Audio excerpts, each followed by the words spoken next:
Do you want to be ahead of the game for the latest in arts, music, cuisine, and entertainment across the Middle East's most dynamic capital cities?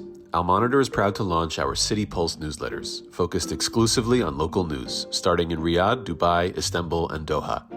Each week, our on-the-ground writers in these cities cover the latest cultural happenings and trends, so you have everything you need to know for the best local experiences.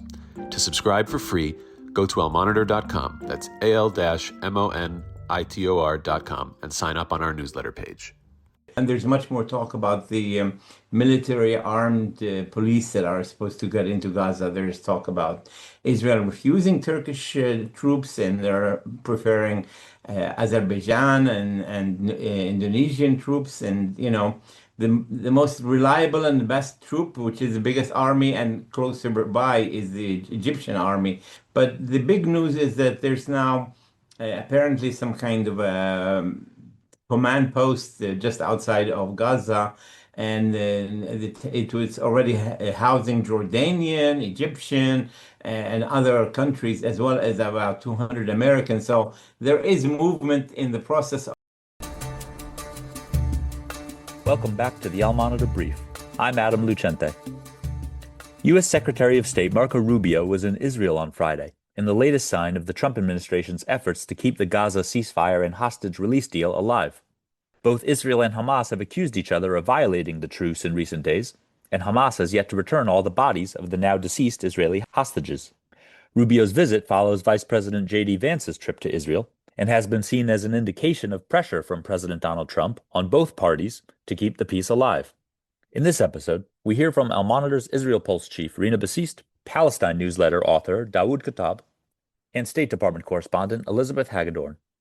Listen as they delve into the state of the Gaza deal, including what the post-war enclave might look like, the degree of control the Trump administration has over both Israel and Hamas, and what will determine whether the ceasefire holds. Hope you enjoy.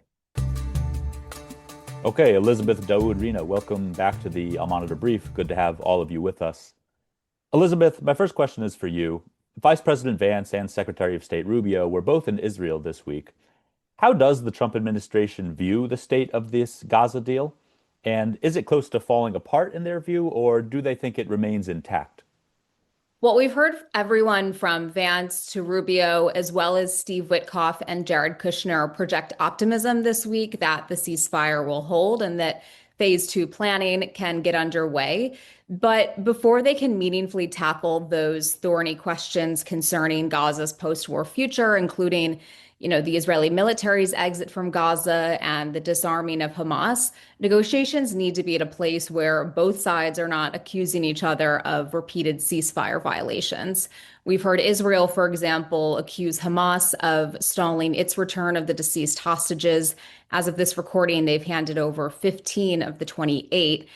U.S. officials say the widespread devastation in Gaza, however, is complicating the Hamas search for the bodies. And there is real concern among some in Washington I've spoken with who are concerned that, should Hamas not be able to recover all of these bodies as required, which, considering the situation on the ground is a real possibility, that Israel will use that as a pretext for its military to go back into Gaza. And we're already hearing calls for a return to war from some of Israel's hardline ministers. And I think that's why you saw this parade of U.S. officials in Israel this week. It seems they were there at least partly to keep pressure on Netanyahu and his government to maintain at least their end of the bargain. I want to ask Daoud and Rina about these ceasefire violations. We've seen allegations that both Israel and Hamas have violated the deal. Daoud, first to you, what is causing this sporadic violence, and do you believe the deal is under threat? I think the war is over in its larger sense. I think what we're going to be seeing in the next weeks, months, and maybe hopefully less than that, is what's happening in Lebanon. There will be, a few attacks here and there, but the large-scale war, I think, is over.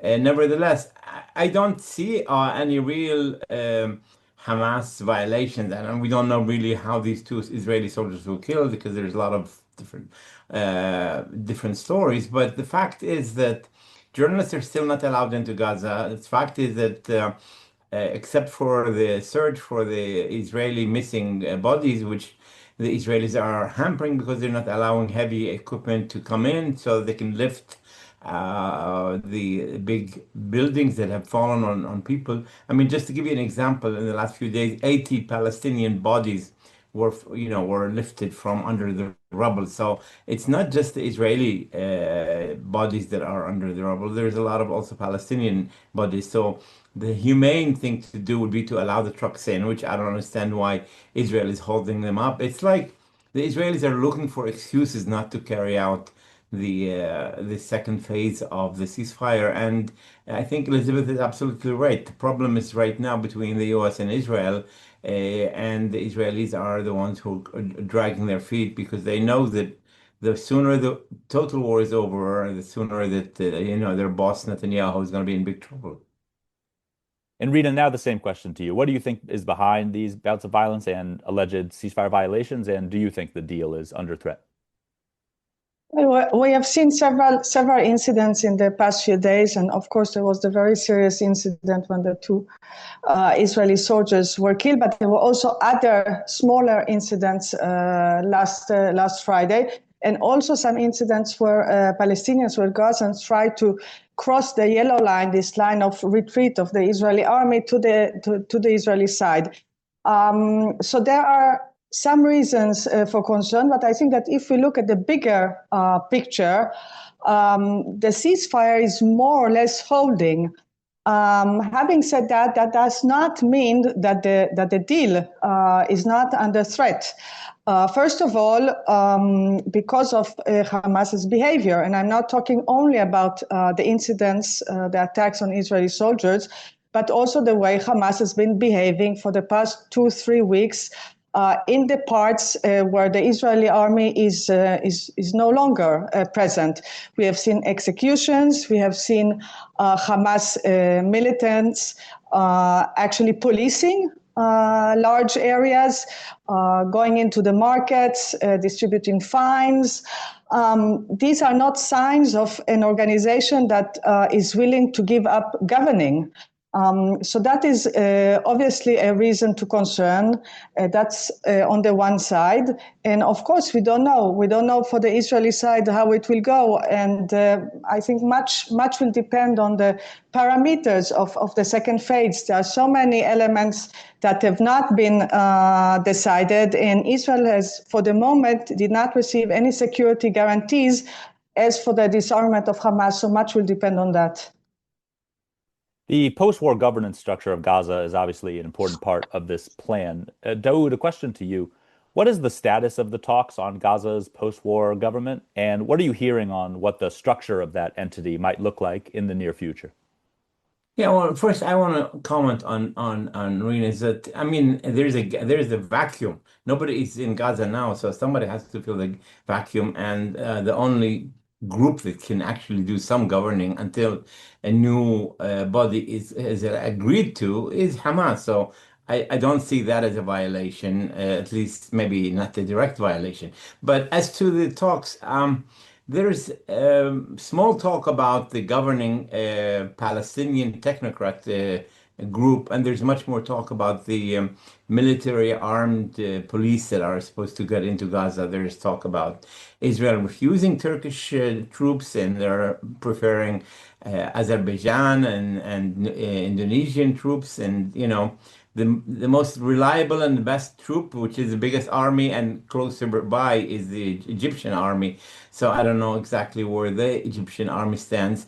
But the big news is that there's now apparently some kind of command post just outside of Gaza, and it was already housing Jordanian, Egyptian, and other countries, as well as about 200 Americans. So there is movement in the process of basically finding a way. Ceasefires in history only work if there is a clear supervision and announcement of who's violating the ceasefire, and that there is a political track. Right now, there's no political track as far as we know. And so, yes, you'll still hear these skirmishes here and there. I think the next weeks are going to be crucial. America has to make decisions, cooperate with everybody, understand that there are players on the ground, even people who are close to Hamas that, might be in the governing body or might be nominated by one or two members from Hamas. There's talk about, there was one talk that there will be split between Hamas and the PLO nominating, but that has been, debunked.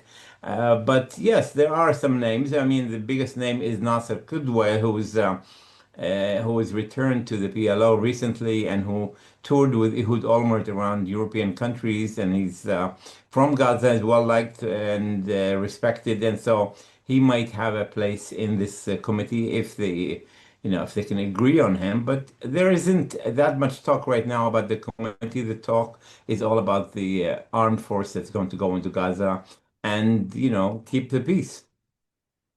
Elizabeth, back to you. On this issue of the Hamas violence, President Trump has denounced Hamas for the recent killings of Gazans. At the same time, Vice President Vance was critical of the Knesset vote on West Bank annexation while he was in Israel. What sort of repercussions do you think we could see from the Trump administration against either Israel or Hamas if things go south? Well, in both instances, the Trump administration has warned of consequences without specifying what form they might take. To start with the possibility of West Bank annexation, Trump and his aides, as you mentioned, have said, this won't happen under our watch. But this is also the same administration that removed Biden's sanctions on violent Israeli settlers. So it's hard to gauge whether this administration is prepared to impose costs if Israel does move forward in some way with annexation. On Hamas, and Adam, you've written about this violent crackdown from the group, this power play against some of its local rivals. Trump has repeatedly called on Hamas to cut it out. He's threatened to, quote, eradicate them if this continues. But we've heard similar variations of that threat before. How many times, for example, did Trump warn Hamas on Truth Social that there will be hell to pay if they didn't release the hostages, right? So what we do know, what I can say is there won't be U.S. boots on the ground in Gaza to enforce the ceasefire. The administration has been very clear about that. Relatedly, a question for Rina. How much influence do you think Prime Minister Netanyahu has over these post-war Gaza plans? Basically, what I mean is the Trump administration completely in charge, or does Israel have some sway still over what's happening? Well, Adam, evidently the message that the Trump administration has been sending this past few days is we are the one in control, we are the one deciding. And Elizabeth mentioned earlier the parade of senior American officials that visited this week Israel, Steve Witkoff and Jared Kushner, and we've seen Vice President J.D. Vance, and then Secretary of State Marco Rubio. And of course, there is also this coordination center that the Trump administration established in Kiryat Gat, in a city in the south of Israel, not far from the border with Gaza. So that's the message that Trump administration is sending, that we are the one calling the shots. But on the other side, of course, we have Israel, and we had what Prime Minister Netanyahu said this week in his meeting with Vice President Vance. He said Israel will not be a vassal state. So I think even the Trump administration understands that they can only control so far. And at the end of the day, I mean, they cannot dictate how the second phase would really look like. The way Hamas would be disarmed, the establishment of which was mentioned before, of the International Stabilization Force. All these elements are crucial for Netanyahu to agree to withdraw completely the Israeli troops from the Gaza Strip. So I think Mr. Netanyahu, even though he's under great pressure by the Trump administration on the one side, and then also under great pressure from his far-right coalition partners on the other, at the end of the day, Israel does has its word to say in the process, and as are all the players. So it's not just an American game at the end of the day. The last question I want to ask to each of you briefly, what should listeners be on the lookout in the coming days and weeks in terms of indicators on how this deal will progress? And also please offer any final thoughts you have. Daoud, let's go to you first.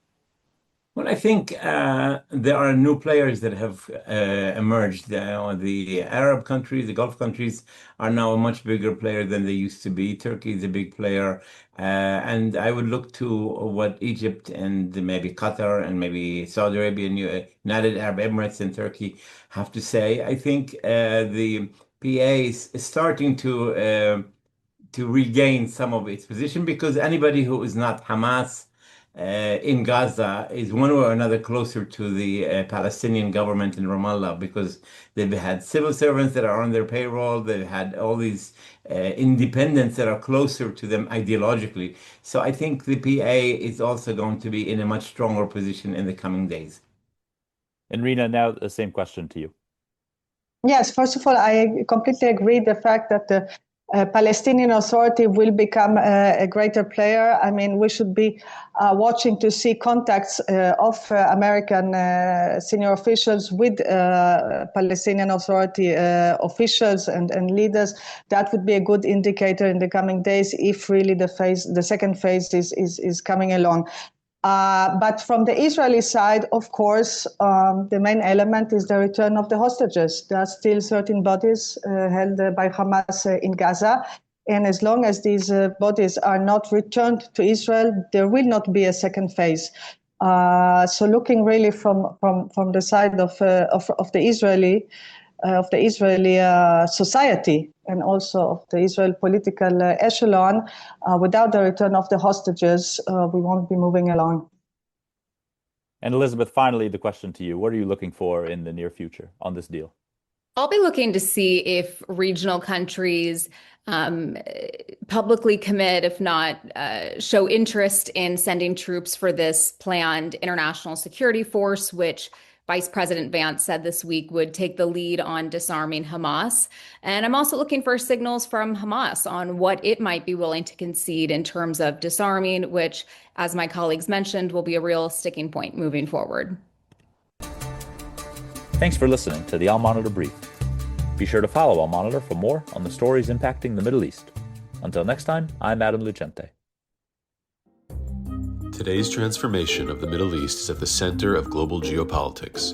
Whether you're an analyst, diplomat, executive, or academic, you need the best reporting and analysis to understand what's really happening on the ground and what it means for the world.